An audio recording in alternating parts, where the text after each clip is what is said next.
Today I'm going to run a quick test on the MK GATS. The device is easy to use and very accurate. You can measure the liquid uptake rate and liquid capacity in almost any solid substrate with this machine. To run a test, it's very straightforward. I type in the material name, in this case I'm going to call it test 1, and then I hit enter. Click run test, and I'm directed to weigh the dry sample. I place the sample on the reservoir piston. I click weigh, and it grabs the dry test weight. The software then directs me to move the sample to the test plate, which I do, and then to avoid curling I put this small top cover, and then I click wet the sample. Now the sample is dropped until a meniscus forms on the test plate. This test plate is connected directly to the water source. After the water makes contact, the sample absorbs the water through its capillary action, and a graph is displayed showing the rate of absorbency and capacity. The test will end when the absorbency rate falls below 5 milligrams per 5 seconds, or whatever test parameter end condition I choose. I can say end by time or end by absorbency rate. The sample, as it's wicking up fluid, is on a plate that's controlled by the system and drops correspondingly as the water is drained from the main supply. Once the supply has been drained to saturation, the system will automatically refill the main water source automatically with a refill source. Almost any liquid can be used: saline, water, oils, any liquid that can flow. And the clicks you hear are the slight movements of the slide dropping the test plate with great precision.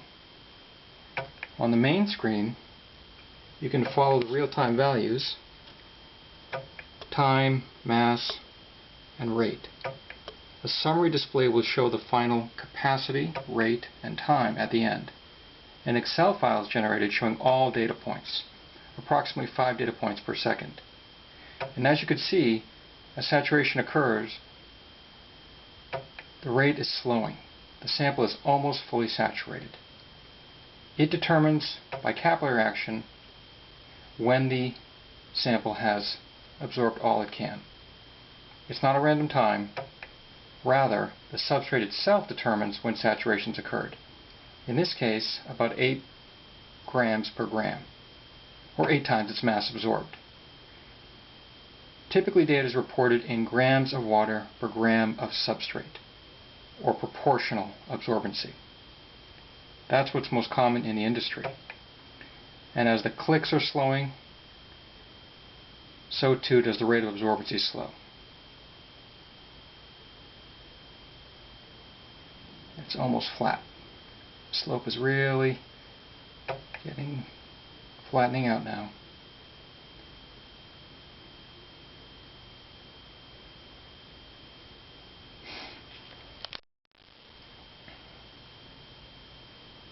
Still a little bit of water getting into this towel. Just absorbed about 8.3 grams per gram, and all this data is recorded, both specific capacity, that is grams of water per gram of dry material, as well as grams of water. All data is shown.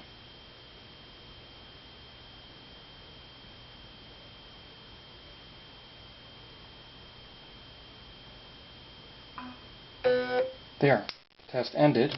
Analysis of the data is automatically performed. This line here shows the slope.